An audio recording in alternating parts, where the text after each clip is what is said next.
And now it gives me great pleasure to introduce our brother and friend, Mc Keown.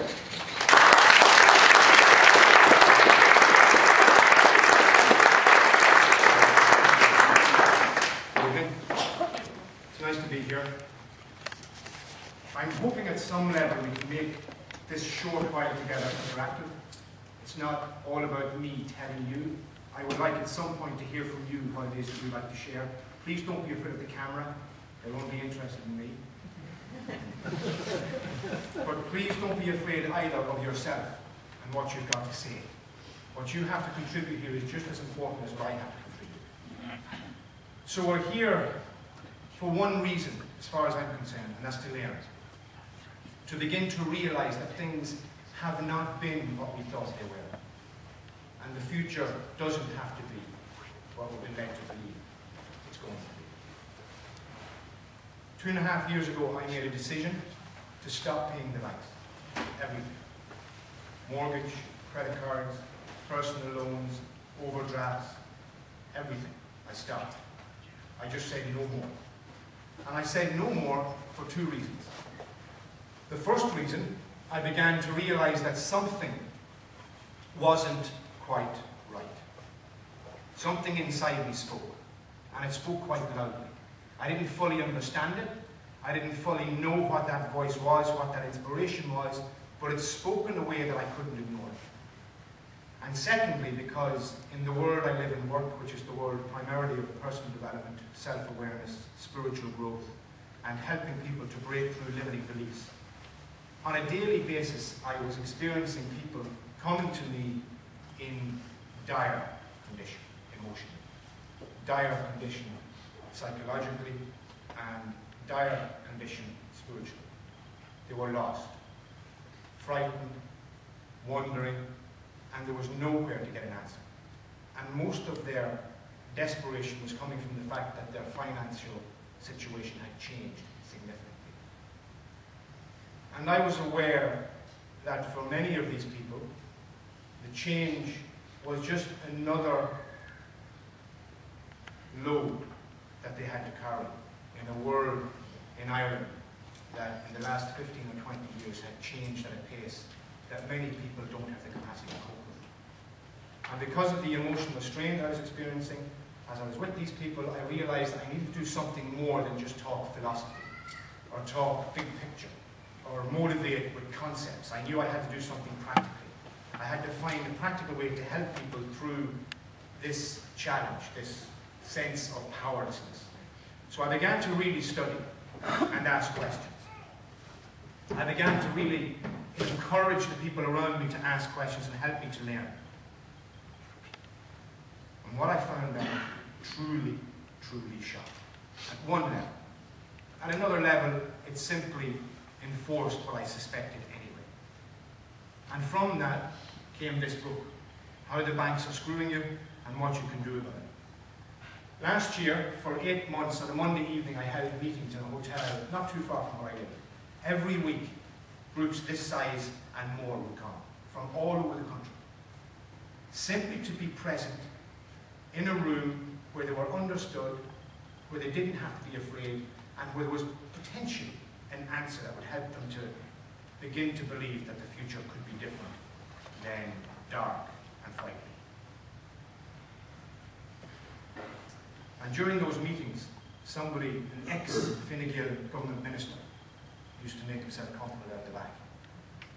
And the more weeks that passed, the more he would come and the more invigorated he would get, the more curious. And he asked me to write this book.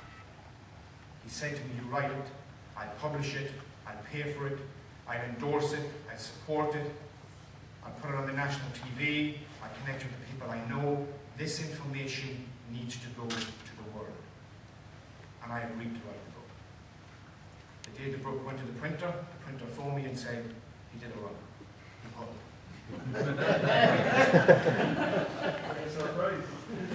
I was disappointed. I was disappointed because I thought I had discovered someone who had a political experience and at the same time was willing to park a lot of your traditional belief and look beyond. Of course he got scared. Perhaps one of his colleagues told him not to do this. Perhaps he just visualized what may happen in the future, and he felt that it would mark him if he stuck with it. But nonetheless, what happened was he did a run. The printer phoned me and said, "What do I do?" I said, "You're a printer." Within 2 hours, I made a phone call to a friend of mine. I said, "Look, publisher Hull, I need this printed. What do we do?" 45 minutes later, he phoned. He said, "The money will be on your door tomorrow morning." This book has been paid for by the people of Ireland. It's not my book. My hand simply moved the pen that wrote the feelings and the thoughts that are true to each of us, or certainly most of us. We are about to go through an enormous shift in this country. For good or for bad depends on you. The future is yours to dream. The future is yours to create. But we are going to go through, and we are going through, an enormous shift. Emotionally, psychologically, spiritually, physically, practically. Everything is changing. It's not a bad thing. Right now, nothing is wrong. It's simply just a part of evolution. But if we don't begin to understand what's happening in the truest context, in its truest form, we will most likely not allow ourselves to create the future that we actually deserve. We're living in a nation at the moment of scared people. People who are driven by shame, people who are driven by guilt, people who are driven by oppression, or the sense of being oppressed. We are a people who have spent most of our lives, and the generations before us, being told what to do, being told who we are, being told where we can go, when we can go there, why we can or why we should not do what it is that they say. We have spent a lot of time allowing the external force to guide the internal reality. What's happening now is that the internal is starting to wake up. People are starting to realize that there is something more, and something has gone drastically wrong. In the research I did, in writing and developing the short number of pages in this book, I was saddened, I was hurt, I was threatened physically, I was shocked, surprised, and seldom comforted as I learned what was going on in the system. So let me go straight into the heart and soul of what I discovered in relation to the banks. But please understand that this is not an anti-bank talk. It's not an anti-banker. It's not an anti-law or an anti-solicitor or an anti-barrister, although we could easily make it that. It's not. And it's not meant to be. This is pro-freedom. It's pro-empowerment. It's pro-enlightenment. It is, for me, an opportunity to discuss with you what we can achieve if we allow ourselves to look beyond what we've been told we can't. So I'm going to ask if you begin to get angry, frustrated, and some of you will, because some of you will not want to believe what I'm going to tell you. I'm going to ask that you sit with that anger, sit with that belief, sit with that frustration. If you want to share it, share it. I have no problem with that. But try always and focus on creating a positive out of this. The people around you here are not here because they're curious. Just. They're here, you're here, because something inside you has brought you here. A want to see a change, a want to see a new way, a need to create something that is different. I'm sure some of you are frightened for the future of your children, and their children, and the debt they're going to have to pay if we don't wake up and realize the reality that is behind this. I'm not in the finance world. Writing about finance was never a must-do, or a want-to, or a need-to. I did this because I love my land. I love the people of my land. I and it are one. And the land does not belong to me, I belong to it. The land has breathed me into this world, and I owe it to the life of this nation, the people of this nation, to do what I can to create a new way of being, a new possibility of freedom. A freedom at a level we've never known, maybe never even dreamed of. The good news is, and I'll explain why this is such good news, the good news is that none of you owe anything to the bank, at all. Now, it was only the courage that I found that allowed me to stop paying the bank that helped me to begin to understand that that is so. Like many of you, I lived in fear, at some level. Fear of the letter that threatened the solicitor, fear of the solicitor that threatened the barrister, fear of the barrister that threatened the judge, fear of the judge that threatened the jail, and fear of all of them that threatened to take from me what I believe was mine. When I began to stand up to the system, I realized that the bogeyman wasn't there. It was just in my head. I thought there was something that could hurt me, and I realized there was nothing. Let's go to the very simple, or the most simple place to begin, and let's talk about mortgage. Many of us were brought up to believe, I for one, and my parents were brought up to believe, and their parents were brought up to believe, that when you go to the bank to take a mortgage, you borrow the bank's money. And because you borrow the bank's money, you then need to repay the bank the money that you borrowed. And on top of the amount that you borrowed, the bank put a nice small little interest rate with a few charges. And they say, well, that's fair business. We provide this and you give it back, and you give us a little bit on top of that for the work that we've done to help you to succeed because we love you. And you might laugh, but you know what? There was a time when that was believed.